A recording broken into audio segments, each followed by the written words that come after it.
Welcome sa Usapang Agri-Negosyo. Mga ka-asenso, sa video po na ito ay ibabahagi ko naman po sa inyo ang aming program bago po kami magwalay ng aming mga biik. At bakit po ba Sulpar QR ang aming ibinibigay bago kami magwalay? Ilang beses o ilang araw po ba tayo dapat magbigay ng Sulpar QR? Paano at gaano kadami ang ating ibibigay sa ating mga biik? Bago yan, intro muna tayo. Agri-negosyo, Agri-asenso. Sa video po na ito mga ka-asenso, ibabahagi ko po sa inyo kung paano natin gagamitin ang Sulpar QR at para saan ito dito sa video po na ito. Ngayon po, bago po kami magwawalay ng aming mga biik, magbibigay po kami ng Sulpar QR para maiwasan na sila ay magkaroon ng coccidosis. Dahil kapag bagong walay po ang ating mga biik, hindi po maiwasan na ang kanilang dumi ay basa o sila ay nagtatae. Dahil na-stress din ang digestive system ng ating mga alagang biik kapag sila po ay bagong walay. Dahil kapag sila ay hindi pa po nawawalay, dumidede pa po sila sa kanilang nanay. Pero kapag sila po ay iniwalay na natin, napipilitan na po silang kumain ng full feeds na ating ibinibigay sa kanila. Kaya na-stress po ang kanilang digestive system. Kaya dapat magbigay po tayo ng prevention para maiwasan natin yung mga sakit na dapat hindi po tumama sa ating mga alagang biik. Kaya magbibigay po tayo ng Sulpar QR sa ating mga alagang biik bago po ito iwalay. Kahapon po, ika-29 days, nagpurga na po ang aking tiyahin sa mga biik na ito.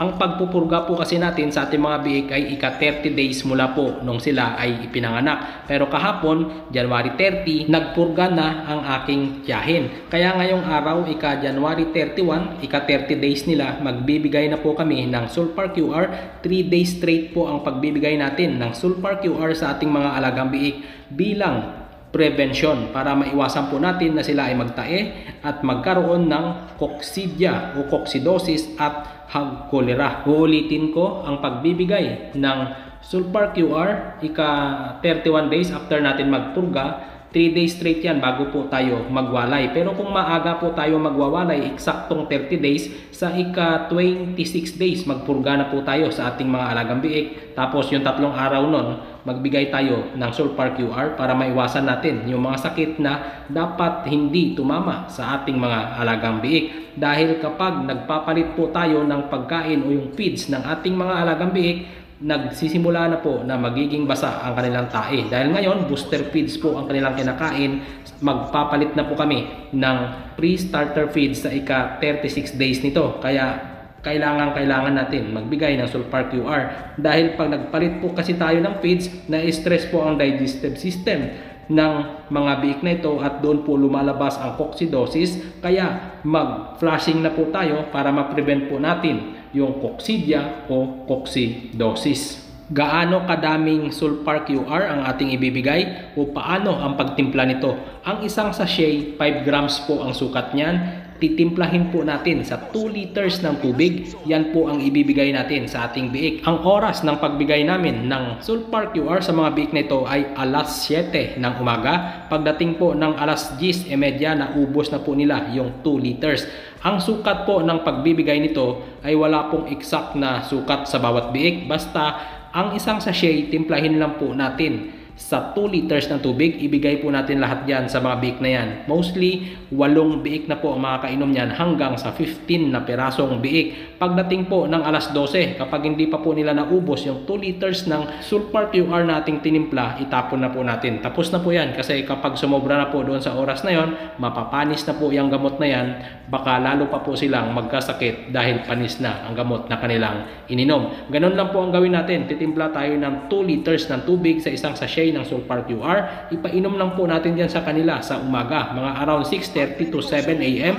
Pagdating, bago tayo magbigay ulit ng feeds sa kanila sa mga alas 12, itapon na po natin kung meron pa pong matitira. Pero dito po sa amin, around 11 o 10:30 kanina, ay naubos na po nila yung 2 liters ng Sulpar QR. Kaya ang bilis lang po nila ito na ubos.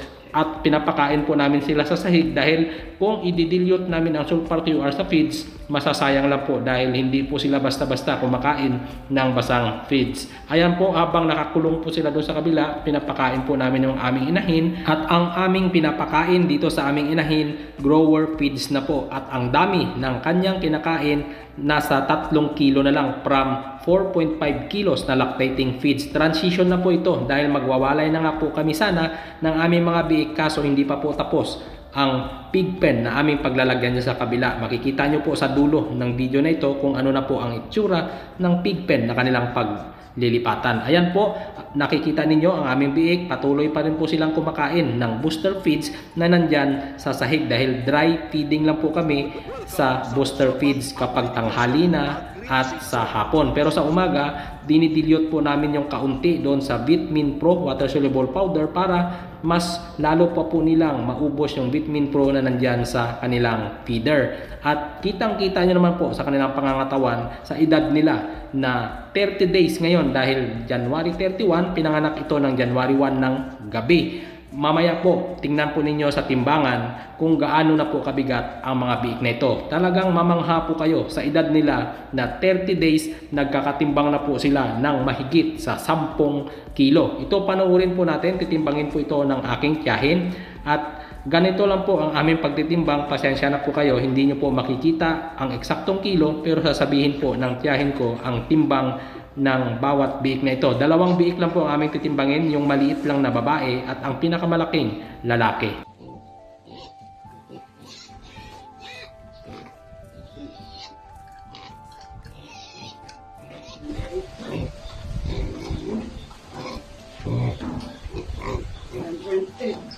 Welcome sa Usapang Agri-Negosyo, Agri-Asidso.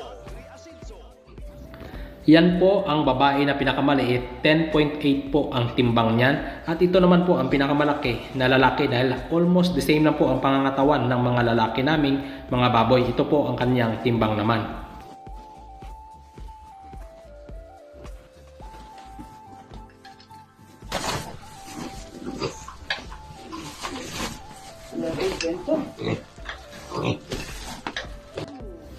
After 3 days, iwawalay na po namin ito.